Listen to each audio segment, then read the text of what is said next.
Bismillahirrahmanirrahim. Assalamualaikum warahmatullahi wabarakatuh. Dari lantai dasar Gedung Sentral Bisnis Jakarta Islamic Center 107.7 FM, Suara Peradaban Islam Jakarta. Alhamdulillahirrabbilalamin, segala puji hanya bagi Allah Rabb semesta alam. Salawat serta salam tetap kita aturkan kepada Nabi besar kita, Nabi Allah, Nabi Muhammad Sallallahu Alaihi Wasallam. Baik mitra JC, Alhamdulillahirrabbilalamin, pada kesempatan hari ini edisi 15 Oktober 2020 nampaknya menjadi hari yang baik untuk kita bersama-sama.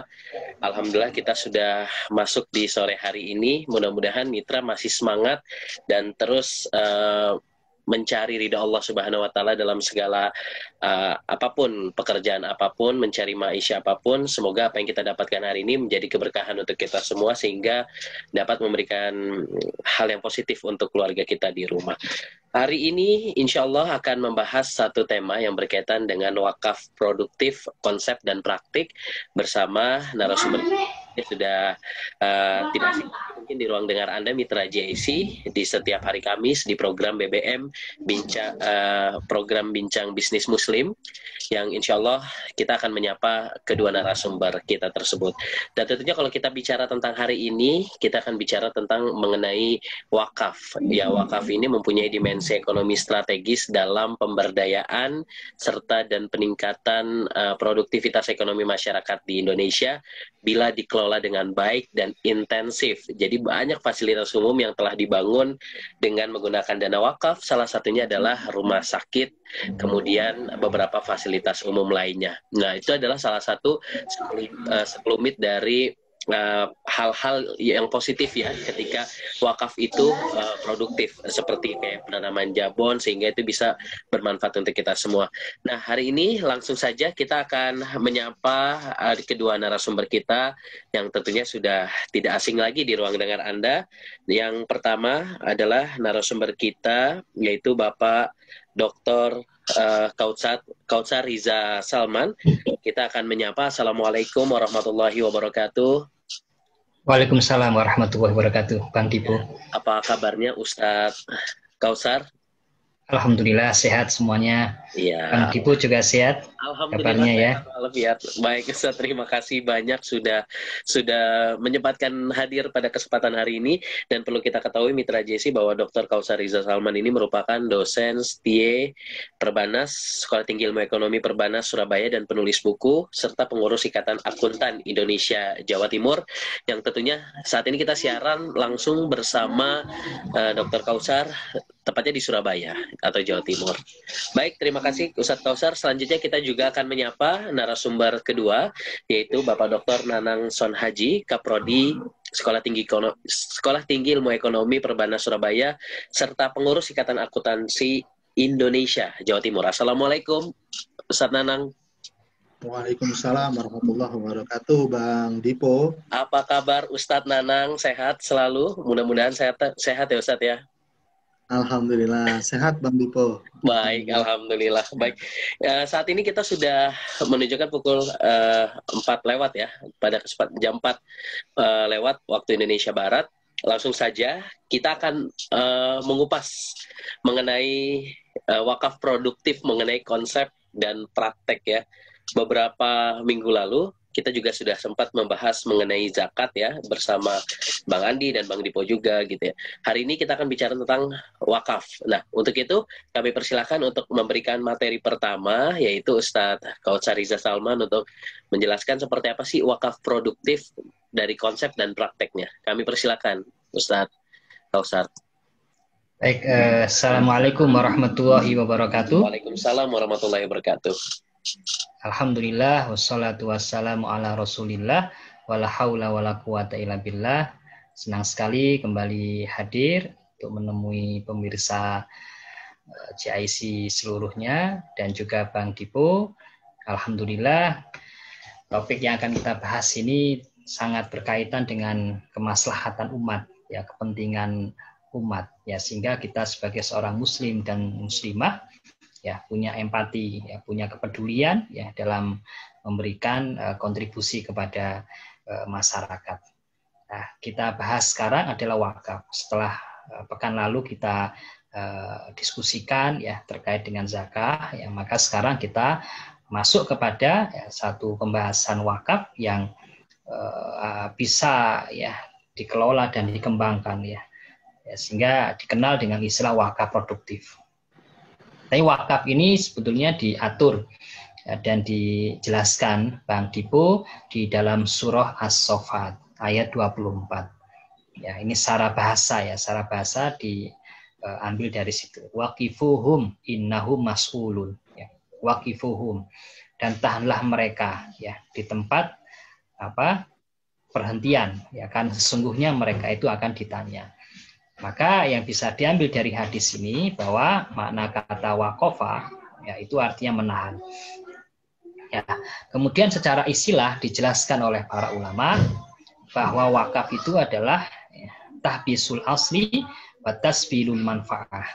Apa itu tahbisul asli wa tasbilul manfaah? Artinya menahan suatu benda, ya jadi ditahan bendanya dan kemudian bebaskan manfaatnya.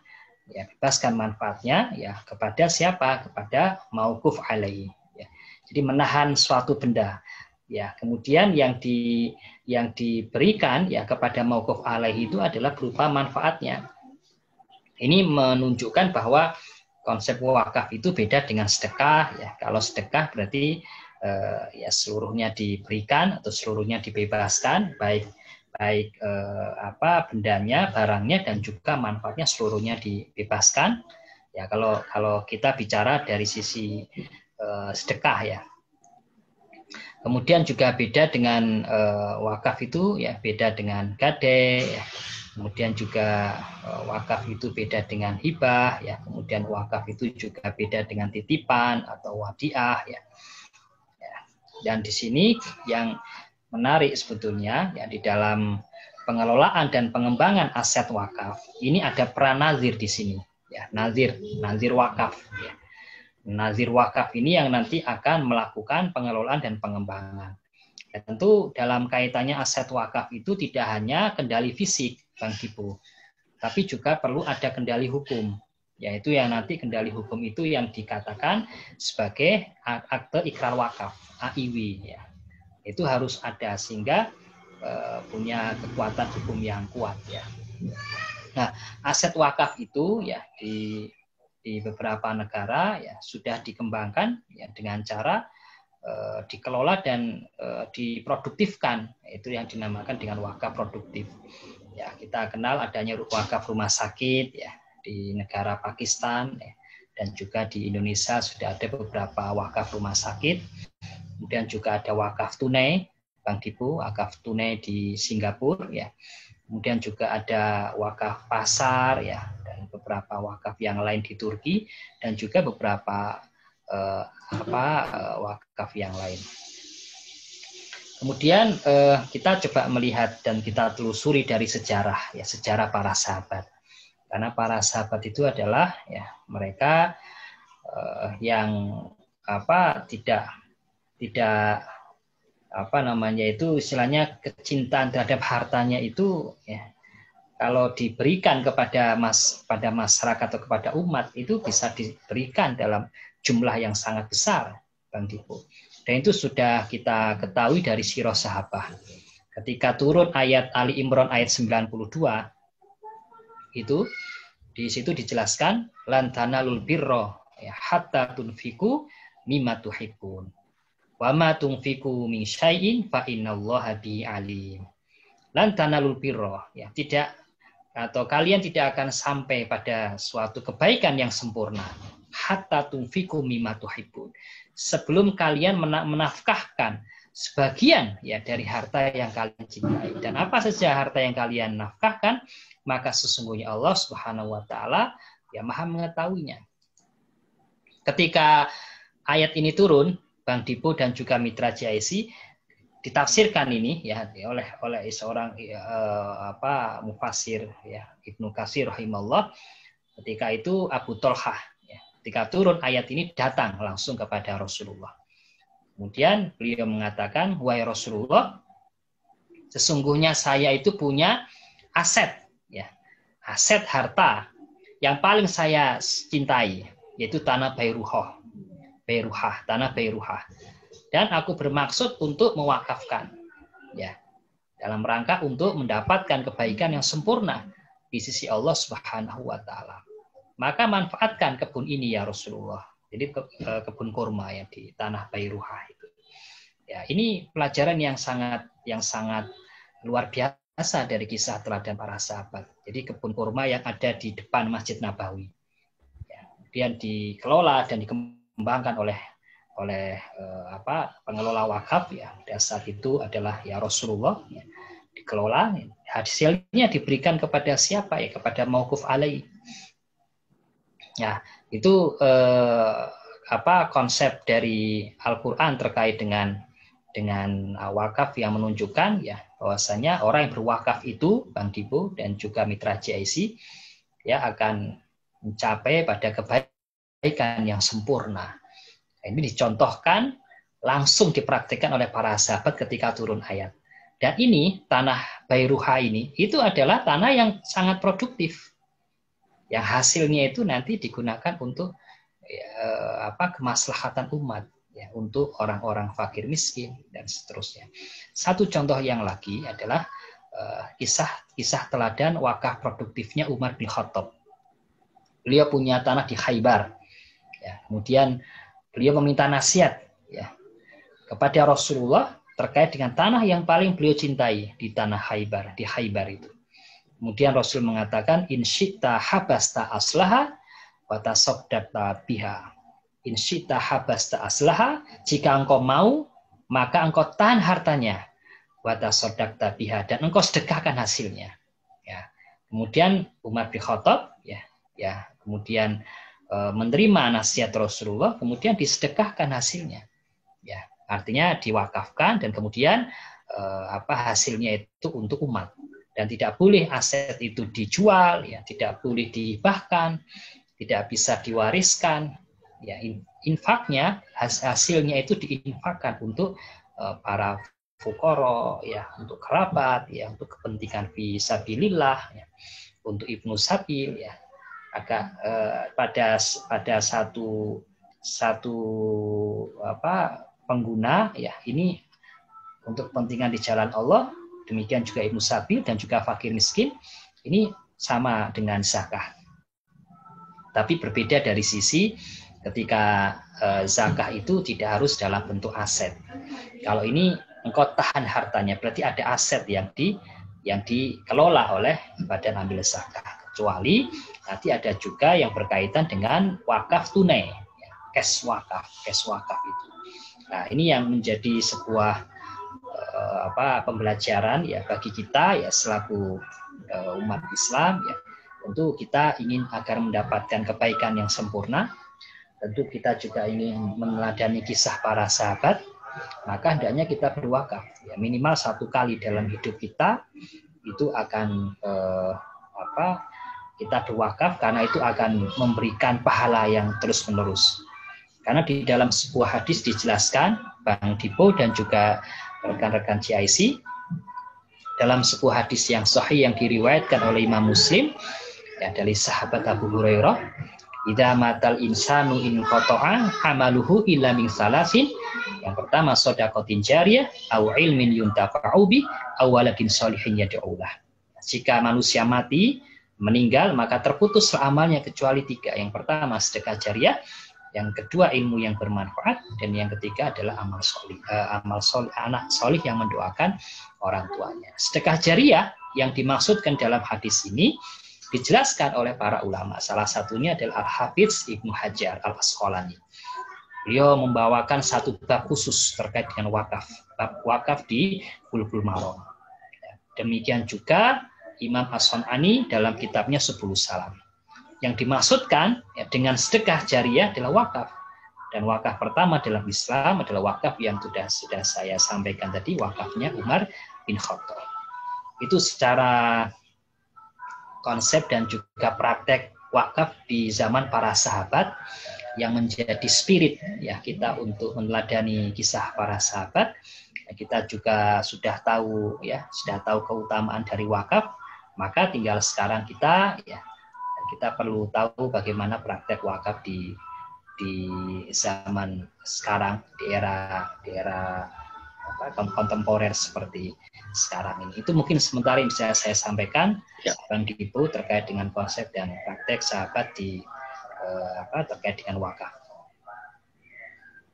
Baik, terima kasih Ustadz Kausar yang sudah menjelaskan mengenai wakaf gitu ya. Jadi wakaf tidak melulu benda tidak bergerak, bisa saja yang dinamakan wakaf produktif yang tadi Ustadz maksud, bahwa ini sebuah skema pengelolaan donasi wakaf dari umat, yaitu dengan memproduktifkan donasi tersebut hingga mampu menghasilkan surplus yang berkelanjutan. Dan tentunya kan kalau kita bicara selama ini masyarakat cenderung menyalurkan wakaf melalui aset tidak bergerak atau wakaf sosial. Padahal ada yang namanya wakaf produktif atau wakaf uang. Ini sangat memiliki peran bukan hanya kebermanfaatan pada masyarakat, melainkan juga pengembangan surplus investasi wakaf. Baik, kita akan menuju ke Pak Son Haji. Kalau kita bicara mengenai wakaf dalam perspektif sejarah Islam juga, tidak dapat dipisahkan juga dari pembicaraan tentang perkembangan hukum Islam dan esensi misi hukum Islam sendiri, termasuk juga hari ini kita bicara mengenai dari segi muamalahnya. Nah, seperti apa hal yang ingin disampaikan oleh Pak Nanang mengenai wakaf produktif dari sisi konsep dan praktek? Kami persilakan Ustadz Nanang. Baik, terima kasih seluruh pendengar Mitra Muslim Radio GIC dimanapun berada. Alhamdulillah, topik hari ini topik yang sangat menarik sekali yang berkaitan dengan wakaf. Seperti tadi yang sudah disampaikan oleh Ustadz Kausar, memang potensi wakaf di Indonesia ini sangat luar biasa besar, namun realisasinya memang masih perlu kita butuh upaya yang lebih keras ya, agar itu betul-betul bisa memberikan manfaat bagi kesejahteraan umat. Nah, hal yang sangat menarik dalam prakteknya itu kadangkala muncul pertanyaan mengapa hasil wakaf itu sampai dengan saat ini belum dapat mensejahterakan umat.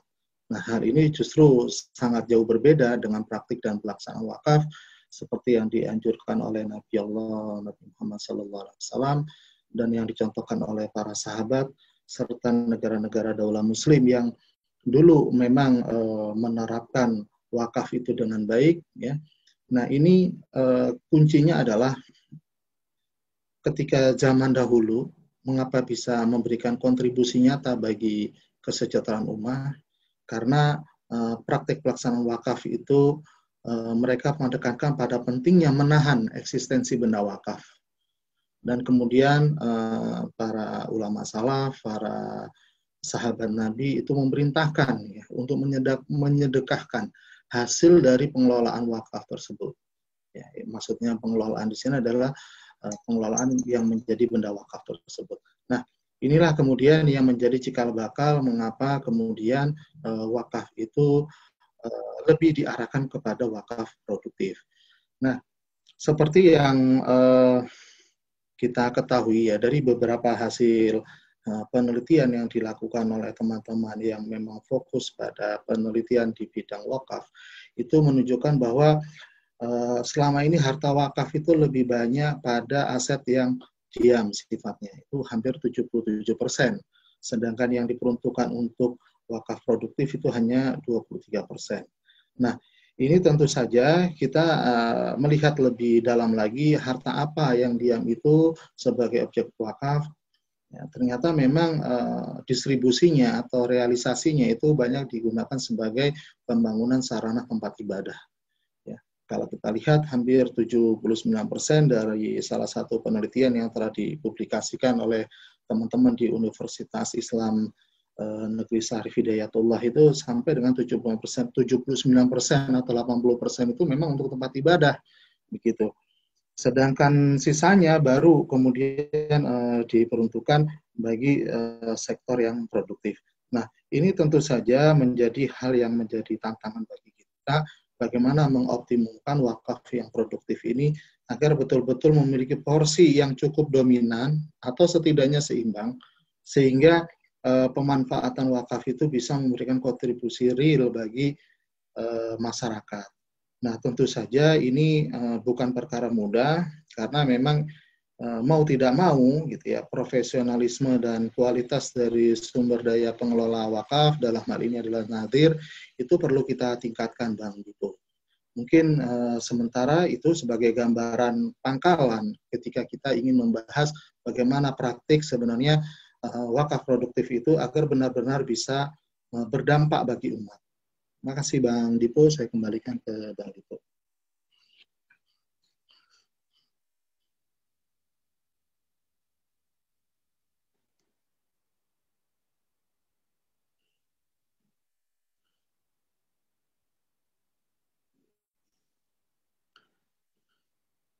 Mohon maaf, suaranya Bang Dipo di unmute.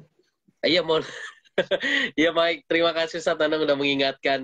Jadi Mitra JC, tadi udah panjang lebar Bang Dipo ngomong sebenarnya. Pada intinya apa yang tadi sudah disampaikan oleh Ustaz Nanang maupun Ustaz Kausar Riza Salman, sepakat ya bahwa wakaf ini, apalagi wakaf produktif ini sangat baik kalau memang betul-betul dikelola ya, dengan baik itu para wakifnya atau orang yang diwakafkan. Kalau memang betul-betul ini bisa terwujud, ini akan berdampak baik gitu ya bagi orang yang mengelola wakaf tersebut. Nah, tapi Bang Dipo ingin bertanya juga kepada narasumber. Memang ada beberapa kendala teknis ya, contoh saja wakaf tanah gitu ya, wakaf tanah di dalam masyarakat kita masih terjadi pro kontra pengalihan atau pertukaran tanah wakaf untuk tujuan yang produktif maupun pemanfaatannya. Misalnya ada seorang wakif yang mewakafkan tanah kebunnya untuk pesantren misalnya di pusat kota, sementara tanah yang wakif miliki di pedesaan jauh dari pesantren tersebut. Sementara pesantren tidak memiliki modal yang cukup untuk mengelola tanah wakaf tersebut, sehingga tanah wakaf seperti ini itu tidak bisa dikelola secara baik karena kendala transportasi ataupun sarana lain. Namun ketika para wakif ditawarkan bahwa tanah wakaf tersebut sebaiknya dijual dan hasil penjualannya untuk kepentingan pesantren seperti gedung perpustakaan dan lain-lain. Nah, Bang Dipo ingin bertanya juga mengenai hal tersebut begitu ya. Ketika apakah boleh seperti itu Ustadz Kausar atau Ustadz Nanang bicara mengenai wakaf, ketika orang itu memberikan wakaf kepada orang yang dipercaya seperti itu, kemudian orang tersebut tidak bisa mengelolanya dengan baik dikarenakan masalah kendala keuangan ataupun transportasi untuk menuju seperti kisah tadi, apakah itu diperbolehkan begitu? Karena ini menjadi satu permasalahan bagi kita semua mengenai pengelolaan wakaf tersebut. Nah, silakan Ustadz Kausar atau Ustadz Tanang untuk bisa sharing bersama Mitra JC. Kami persilahkan. Baik, Bang Dipo, jadi seperti yang tadi sudah kita sampaikan ya, yang perlu kita tekankan di sini adalah bahwa wakaf itu kan sebetulnya ya perbuatan hukum dari wakif ya. Terus dia artinya wakif itu memisahkan atau menyerahkan sebagian hartanya ya, harta miliknya untuk dimanfaatkan selamanya. Selamanya. Jadi kalau selamanya berarti bicaranya wakaf permanen. Oke. Nah, tapi bisa juga untuk jangka waktu tertentu. Ya, sesuai dengan kepentingannya. Ini wakaf temporer. Wakaf temporer itu kalau di dalam standar akuntansi keuangan syariah itu dibatasi hanya pada wakaf uang. Wakaf uang yang temporer. Tapi pemahaman kita kan sebetulnya lebih ke wakaf permanen, padahal sebetulnya juga ada wakaf temporer. Oke. Nah, kemudian untuk apa? Tentu bisa untuk ibadah dan juga untuk kesejahteraan umum. Nah, itu yang harus kita pahami. Nah, kemudian ketika nazir itu sudah menerima ya aset wakaf dari wakif, maka kan tentu ada akte ikrar wakaf, ya, ada AIW, akte ikrar wakaf. Artinya bahwa akte ikrar itu kan menunjukkan bahwa ya sudah diamanahkan kepada nazir untuk dikelola dan dikembangkan. Ya, dan akte ikrar wakaf itu ya sebetulnya asalnya tidak bisa dibatalkan. Tidak bisa dibatalkan. Asalnya demikian. Dan juga karena aset wakaf itu kan memang tidak bisa dijadikan sebagai jaminan ya dalam utang piutang, kemudian juga nggak bisa disita, nggak bisa dihibahkan, nggak bisa dijual, nggak bisa diwariskan, nggak bisa ditukar, dan juga nggak bisa dialihkan. Ya, dalam konteks misalnya ada kasus di mana nazir itu tidak mampu untuk mengelola dengan baik, ya, maka itulah bisa menjadi atau bisa merupakan hak dari pihak wakif ya untuk mengalihkan kepada nazir lain yang amanah gitu. Baik. Ya itu dalam kasus ketika nazirnya tidak mampu, tidak amanah. Kemudian ketika dalam kasus memang dari sisi letaknya tidak strategis ya. Misalnya rencananya mau diikrarkan untuk bangun sekolah.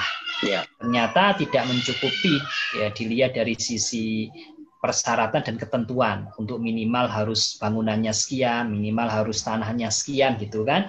Ya sehingga kalau dalam konteks kasus yang kedua itu ya maka ya bisa dijual kemudian digunakan untuk membeli tanah yang lain yang tentu akan bisa ditujukan ya sesuai dengan peruntukannya gitu. Peruntukannya seperti apa itu dengan cara itu, karena kalau tidak dilakukan proses penjualan ya kemudian digantikan untuk sesuai dengan peruntukan wakaf yang seharusnya misalnya ketika pendidikan sekolah gitu ya, maka ya tentu nggak akan ada progresnya dari tanah yang kita wakafkan ya. Dan ini sebetulnya peran penting dari nazir ya untuk juga memberikan informasi progres ya informasi dan transparansi ya tentu kepada ya wakif gitu. Oh progresnya seperti ini. Bahkan mungkin kalau transparan gitu ya nazir menunjukkan kepada wakif ini loh wakaf Bapak sudah progresnya demikian. Oke. Ya, seperti itu sebetulnya yang harus dipahami. Baik, saya kembalikan ke Bang Dipo. Baik, terima kasih Ustadz Riza Salman. Artinya ini kita berikan pandangan seperti itu ya kepada wakif ataupun nazir, orang yang betul yang menerima dari si wakif tersebut ya. Jadi dari konteks ini memang tergantung seperti apa dan bagaimana. Nah, kalau Ustadz Nanang Son Haji melihat wakaf produktif itu sebenarnya kalau kita bicara tentang konsep itu seperti apa sih Ustadz? Ada nggak kayak macam-macam dari wakaf produktif? Kalau tadi kan sudah dikatakan oleh Ustadz Kausar, ada yang temporer, kemudian juga ada yang permanen. Nah, kami persilakan juga Ustadz Nanang untuk menjelaskan mengenai hal ini. Ya, terima kasih Bang Dipo. Ya. Baik, sebelum saya menjawab tadi berkaitan dengan jenis-jenis dari wakaf produktif, ada hal yang menarik memang yang sampai saat ini itu sering terjadi dan menjadi hal yang sangat polemik di tengah masyarakat yang berkaitan dengan wakaf. Seperti tadi yang disampaikan oleh Ustadz Kausar bahwa memang pada prinsipnya gitu ya, tanah wakaf ataupun aset wakaf itu tidak bisa dijual, ya tidak bisa diwariskan. Namun sekali lagi bahwa esensi dari wakaf seperti yang disampaikan oleh ulama-ulama terdahulu dan telah kita bahas di awal tadi adalah intinya bagaimana kita menahan aset tersebut kemudian bisa memberikan kontribusi maslahat dan kemanfaatan yang lebih luas bagi ummah, bagi masyarakat. Nah ini yang menjadi landasan pijakan, kemudian berkembang bagaimana kemudian tanah-tanah wakaf atau aset-aset wakaf itu dijual ataupun dialihkan, bukan dialihfungsikan tetapi dialihkan untuk memperoleh manfaat yang lebih maksimal. Nah ini memang seringkali terjadi praktiknya. Seperti misalkan saja di Surabaya itu pernah ada terjadi Bang Dipo, ketika ada masjid wakaf di mana wakifnya itu sudah meninggal begitu ya. Terus kemudian turun-temurun sampai kemudian jatuh ke cucunya dan itu kemudian diakui sebagai tanahnya karena memang luas gitu ya. Tanahnya itu luas dan pada saat itu posisinya adalah masjid tersebut akan digusur begitu kan, harapannya dari si saya tidak bisa mengatakan ini sebagai ahli waris karena memang sudah diwakafkan gitu ya pada si keluarga yang merasa ini adalah tanahnya, itu tetap mempertahankan. Nah, polemik-polemik semacam itu memang seringkali terjadi. Lalu bagaimana upaya praktik kita untuk bisa menyelamatkan? Yang pertama adalah wakif betul-betul harus bisa memastikan bahwa harta yang diwakafkan kepada nadhir itu adalah pertama berkekuatan hukum. Memang yang paling disarankan itu berkekuatan hukum. Kalau seandainya ketika diwakafkan itu aktiva tersebut, dalam hal ini misalkan tanah belum memiliki sertifikat, maka nanti si nadhir ataupun lembaga yang dipercayai untuk menerima wakaf tersebut harus segera melegalkan status hukumnya. Boleh itu. Supaya apa? Supaya tidak terjadi polemik atau masalah di kemudian hari. Itu yang pertama. Kemudian yang kedua adalah bagaimana kemudian ya, kemanfaatan wakaf itu betul-betul bisa memberikan manfaat bagi masyarakat. Ketika terjadi polemik seperti itu harus melalui pendekatan persuasif. Melalui pendekatan persuasif di sini adalah ketika ingin mengalihfungsikan atau menukarkan. Seperti tadi Bang Dipo sampaikan, ketika ada lahan yang memang tidak bisa secara optimum, kita gunakan, kita manfaatkan, sehingga ini sayang begitu. Kalau terus dikelola tapi tidak maksimal. Nah, dalam hal ini kita harus melakukan tindakan-tindakan persuasif. Persuasif ini adalah mengedepankan musyawarah, mengedepankan silaturahim, mengedepankan komunikasi yang baik antar semua pihak yang berkepentingan. Setelah itu, ya, tidak ada salahnya juga, kemudian dari pengalihan ataupun kalau nanti memang harus dijual, itu mendapatkan izin dari Kementerian Agama, ataupun dari BWI, Badan Wakaf Indonesia, dan pertimbangan Majelis Ulama. Tujuannya apa? Agar tanah wakaf yang kita alihfungsikan atau kita tukarkan dengan aktif lain yang lebih bermanfaat itu di kemudian hari tidak ada kendala dan ada masalah. Itu mungkin Bang Dipo sebagai tambahan dari penjelasan polemik yang memang betul-betul menurut kami gitu ya, itu masih sering terjadi sampai dengan saat ini Bang Dipo. Betul. Hal-hal seperti itu. Sering banget terjadi. Iya. Ya silakan Ustaz. Yang berada di sini apa namanya itu wakaf produktif. Nah, memang kalau kita lihat wakaf produktif itu penekanannya adalah bagaimana harta wakaf tersebut, objek wakaf tersebut itu bisa bermanfaat. Bisa bermanfaat ya. Setidaknya itu meningkatkan kesejahteraan. Ketika kita berbicara tentang kesejahteraan, itu dampaknya yang lebih luas adalah pada sektor ekonomi. Gitu. Kemudian yang kedua juga pada sektor pendidikan. Nah, ini tentu saja ya wakaf-wakaf yang seperti ini tuh memang yang harus kita fokuskan, yang harus betul-betul kita galakkan. Nah, contohnya seperti apa yang wakaf-wakaf produktif itu, gitu ya. Nah, wakaf produktif itu bisa, misalkan kalau kita itu punya lahan, begitu Bang Dipo di pinggir jalan, di perkotaan. Ini tentu saja akan lebih produktif, gitu ya. Kalau kemudian dibandingkan misalkan kita gunakan sebagai tempat ibadah, mungkin akan lebih produktif lagi kalau kita gunakan sebagai tempat usaha yang menampung ya para apa namanya itu pengusaha-pengusaha ya pengusaha-pengusaha pemula, kemudian diberikan apa namanya itu bimbingan sebagai sarana belajar bagi mereka ya untuk mengembangkan dan mengenal produk. Karena memang seperti ini dalam prinsipnya ya dalam prinsipnya sesuatu yang bisa kita manfaatkan agar itu bisa memberikan manfaat yang lebih luas dan manfaat yang lebih nyata itu sebenarnya lebih kita dahulukan.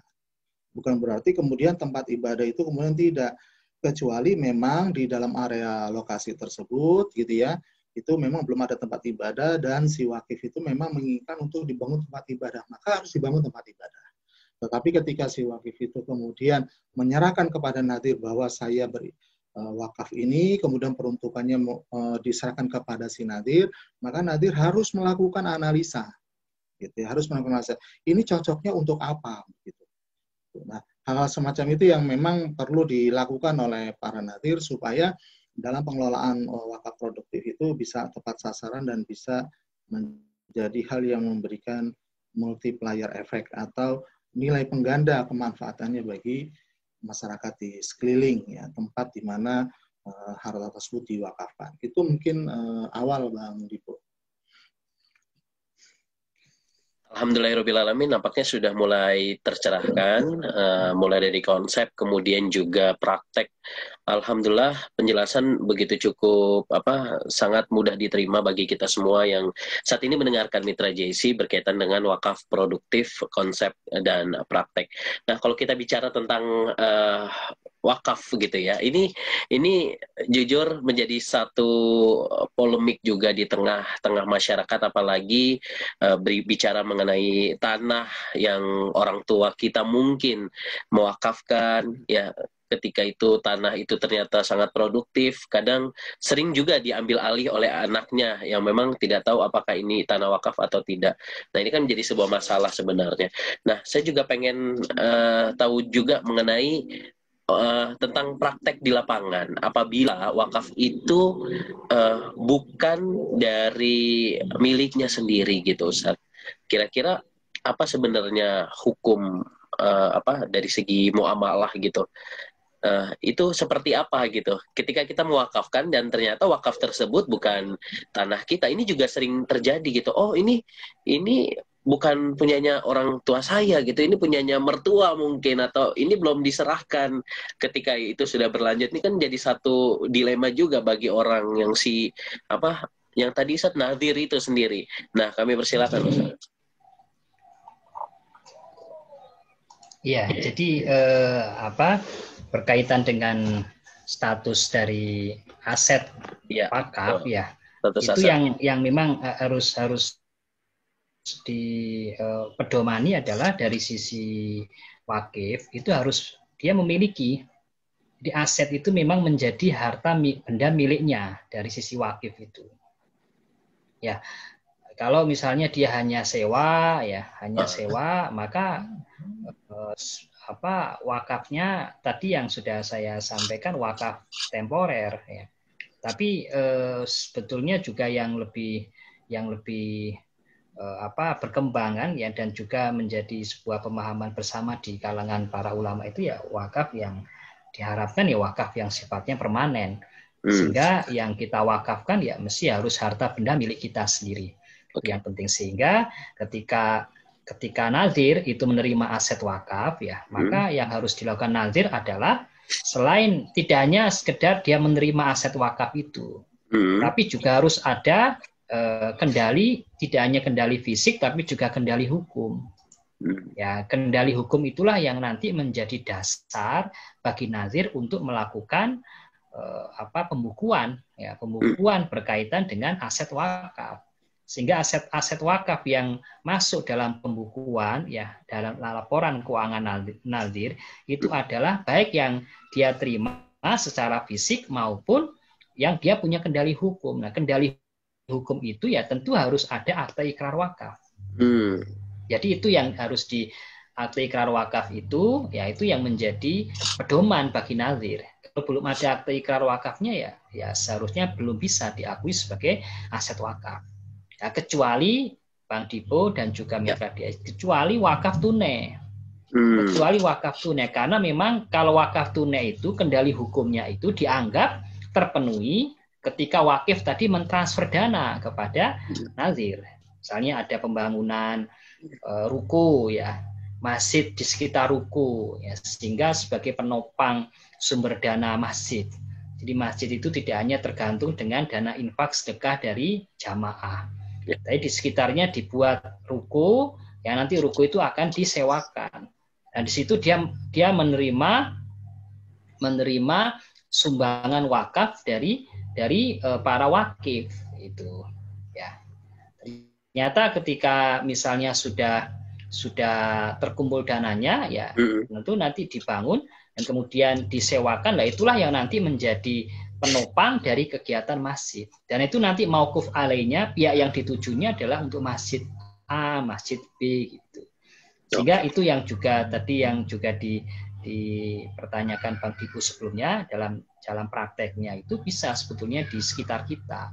Masjid-masjid di sekitar kita itu ya tidak hanya TPA ya, kemudian juga mungkin pengajian gitu ya, tapi juga para pengurus masjid itu juga berpikir untuk sumber dana mandiri yang bisa menopang infrastruktur ya, sarana prasarana di masjid ya, misalnya AC apa gitu ya, lemari ya, kemudian kitab-kitab Al-Quran atau kitab-kitab para ulama itu nanti disokong dengan sumber dana dari wakaf produktif itu.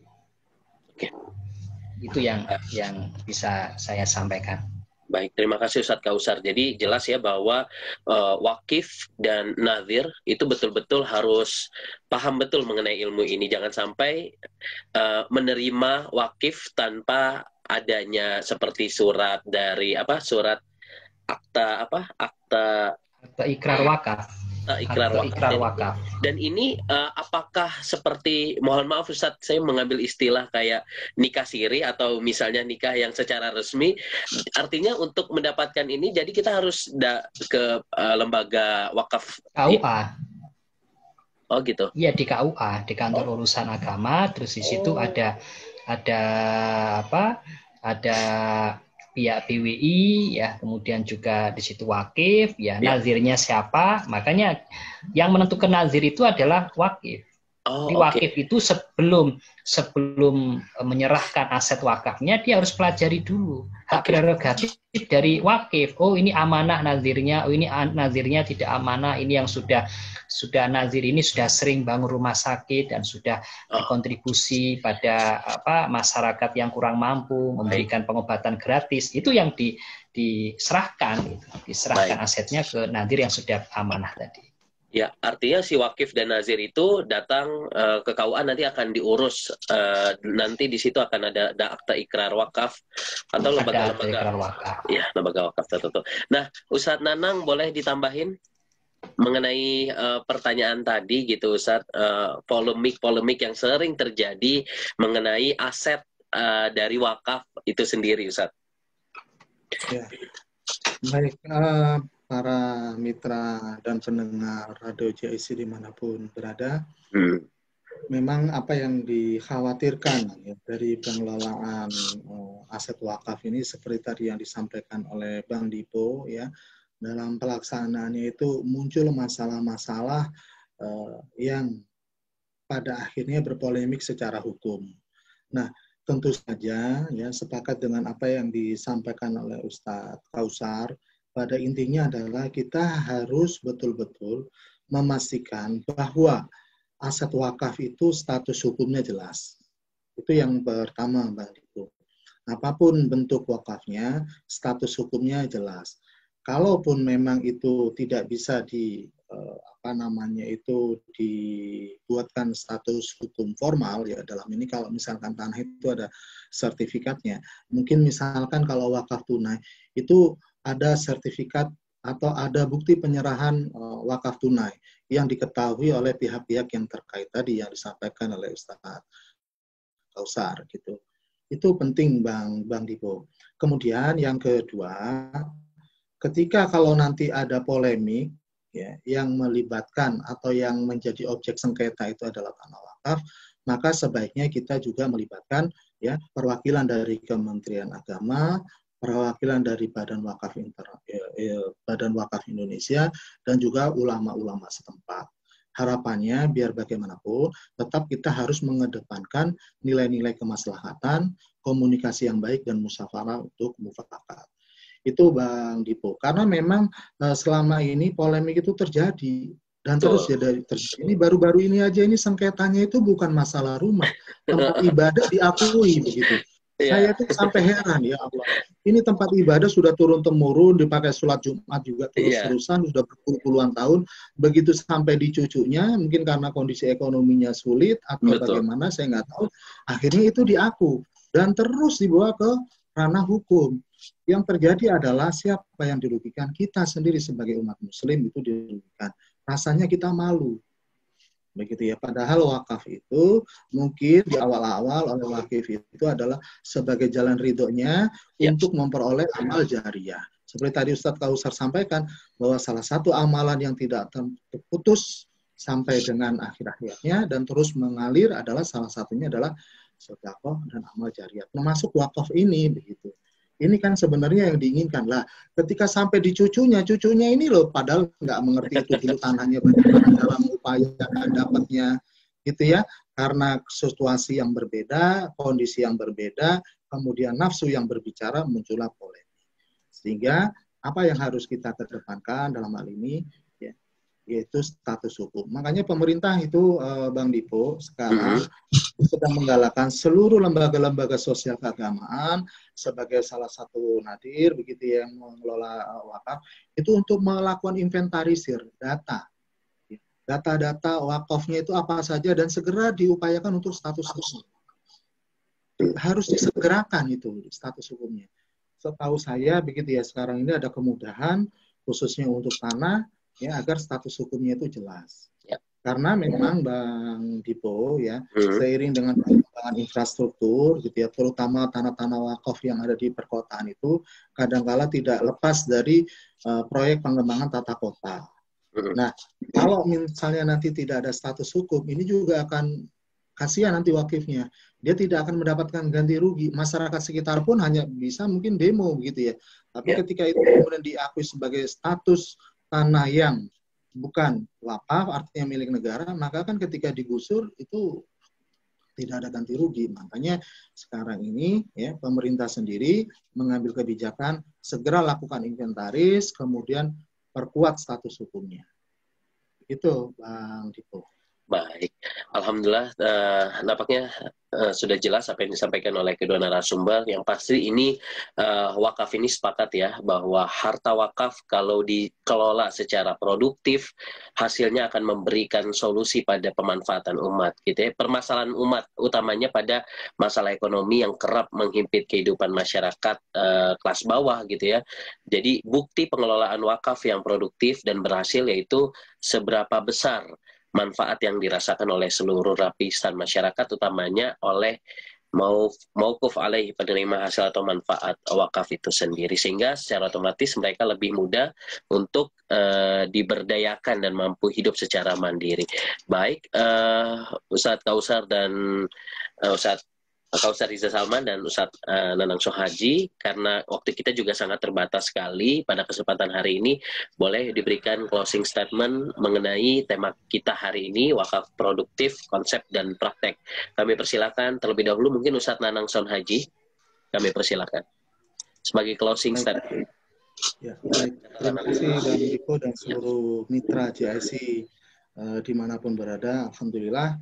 Semoga apa yang kita diskusikan pada hari ini tentang wakaf itu juga menjadi inspirasi kita ya, untuk menguatkan diri dan memberanikan diri. Barangkali nanti kita diberikan kemudahan dan kemurahan rezeki, ya, kita mengikuti para wakif-wakif pendahulu kita untuk menjadi wakif juga, ya, yang akan memberikan wakaf. Insya Allah seperti itu. Yang kedua adalah kita harus yakin dan tetap optimis bahwa wakaf produktif ini harus bisa memberikan manfaat peningkatan ekonomi bagi umat. Caranya adalah mari bersama-sama kita dan para nadir meningkatkan profesionalisme, ya, pengembangan sumber daya kita dalam mengelola dana wakaf ini agar lebih amanah dan lebih bermanfaat. Begitu Bang Dipo dan para pendengar Radio JIC. Baik, terima kasih Ustadz Nanang Sohaji. Kami persilakan untuk Ustadz Kausar Riza Salman untuk menyampaikan catatan akhir buat mitra JIC di pekan ini mengenai program Bincang Bisnis Muslim ini mengenai produktif, wakaf produktif. Kami persilakan Ustadz Kausar. Baik, saya akan memberikan closing statement, tapi ini penting ya karena kita orang-orang yang beriman itu pasti kita ingin berwakaf. Tapi disebutkan dalam sebuah hadis seperti ini Bang Dibu. Orang yang cerdas itu adalah orang yang banyak mengingat kematian. Ya, setuju. Orang yang banyak mengingat kematian itu, maka dia pasti akan menyiapkan bekal. Ya. Dan orang yang Di hadis yang lain disebutkan, orang yang mempersiapkan kematian dan pasti dia akan berwakaf. Maka bisa disimpulkan dari beberapa hadis ini bahwa orang cerdas itu pasti berwakaf. Kenapa? Ya karena memang wakaf itu sangat penting fungsinya untuk apa? Untuk mewujudkan potensi dan manfaat ekonomi aset wakaf itu. Sehingga apa? Bisa digunakan untuk ibadah dan juga dalam rangka untuk memajukan kesejahteraan umum. Dan nanti akan melahirkan pahala bagi wakif itu, dan juga tentu bagi nazir masing semuanya mendapatkan pahala sesuai dengan ini. Khususnya bagi wakif, dia akan mendapatkan pahala tanpa batas. Ya itu yang menjadi sebuah sebuah motivasi kita untuk mengamalkan wakaf. Jadi sebelum kita meninggal ya, dalam kehidupan ini ya kita harus berwakaf. Itu Bang Dipo yang bisa saya sampaikan di closing statement. Baik, terima kasih Ustadz Dr. Kausar Riza Salman dan Dr. Nanang Sen Haji dari Perbanas Setie Perbanas Surabaya, Jawa Timur, dan pengurus Ikatan Akuntan Indonesia yang sudah banyak memberikan masukan, inspirasi juga, dan pelajaran juga bagi kita mengenai pentingnya kita belajar seperti ini ya, bincang bisnis muslim ini, biar kita tuh terbuka wawasannya mengenai hukum-hukum Islam. Termasuk hari ini kita bicara mengenai wakaf produktif. Dan Mitra JC, alhamdulillah pada kesempatan hari ini untuk kita senantiasa optimalkan potensi wakaf, kita dituntut memang untuk memiliki kemampuan serta memiliki kerja keras untuk mewujudkannya, terutama dalam upaya merubah paradigma terhadap pengelolaan harta wakaf, kesamaan persepsi dan cara pandang terhadap pengembangan dan pemberdayaan wakaf produktif. Ini sangat penting ini agar tumbuhnya dukungan masyarakat guna terwujudnya perekonomian masyarakat yang kuat dan sejahtera. Bang Dipo sangat yakin apabila wakaf ini betul-betul bisa terrealisasi gitu ya, baik di keluarga kita, di negara kita, insya Allah kemiskinan ini akan bisa menurun, bahkan tidak ada gitu ya, kalau memang betul-betul dikelola dengan baik dan benar sesuai apa yang sunnah Rasulullah SAW jalankan. Terima kasih sekali lagi untuk Dr. Kausar Riza Salman dan Dr. Nanang Sen Haji. Mudah-mudahan tetap selalu memberikan inspirasi buat kita bersama Mitra JC semua, baik yang mendengarkan di rumah maupun di ruang dengarnya. Dan jangan lupa untuk selalu like, komen, dan share siaran kita. Dan jangan lupa untuk subscribe juga YouTube kami, JIC TV atau JIC Channel. Dan jangan lupa stay tune terus di Radio JIC 107.7 FM. Billahi taufiq wal hidayah. Wassalamualaikum warahmatullahi wabarakatuh. Waalaikumsalam.